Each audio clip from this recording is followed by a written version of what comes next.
वर्षानंतर आता प्रथमच समीर आपल्या बालपणीच्या घरात पाऊल ठेवत होता। घर विकायचं ठरवलेलं। आई गेली होती 3 वर्षांपूर्वी आणि वडील, त्याचं नाव घेणं सुद्धा त्याला नको होतं। त्यावेळी 18 वर्षांचा समीर आपल्या वडिलांवर खूप रागावलेला होता, कारण त्यांच्या कडक शिस्तीमुळे त्याला आपल्या स्वप्नांपासून दूर जावं लागलं होतं असं त्याला वाटायचं। ते नेहमी ताशेरे ओढायचे, मोबाईल बंद ठेव, अभ्यास कर। वडिलांचं हृदयविकारानं निधन झालं आणि त्या दिवशीही समीर त्यांच्याशी बोललाच नव्हता।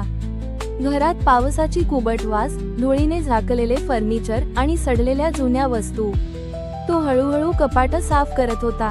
एक लहानशी लोखंडी पेटी उघडली आणि त्यात एक पिवळसर लिफाफा सापडला। वर लिहिलं होतं, समीरसाठी, बाबांकडून।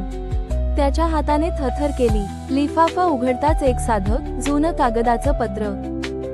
बाळा समीर, कदाचित मी तुझ्यासाठी चांगला बाबा ठरू शकलो नाही। मी कधी तुझ्याशी हसून बोललो नाही, तुझ्या मित्रासारखा वागलो नाही।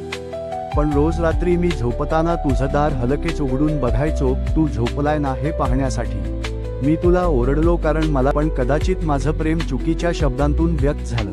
माझ्या चुका मला माफ कर मुला। एक दिवस जेव्हा तू हे पत्र वाचशील, कदाचित मी नसेन, पण तू लक्षात ठेव, मी तुझ्यावर प्रेम करत होतो, प्रत्येक क्षणाला। तुझा बाबा। समीरच्या डोळ्यांतून अश्रू वाहू लागले।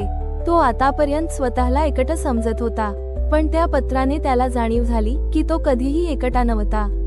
फक्त वडिलांचं प्रेम समजायला त्याला खूप उशीर झाला होता। त्या दिवसापासून समीर दरवर्षी वडिलांच्या पुण्यतिथीला तो लिफाफा वाचतो आणि स्वतःला आठवण करून देतो। कधी कधी प्रेम व्यक्त न करता केवळ अश्रूंमधूनच समजतं।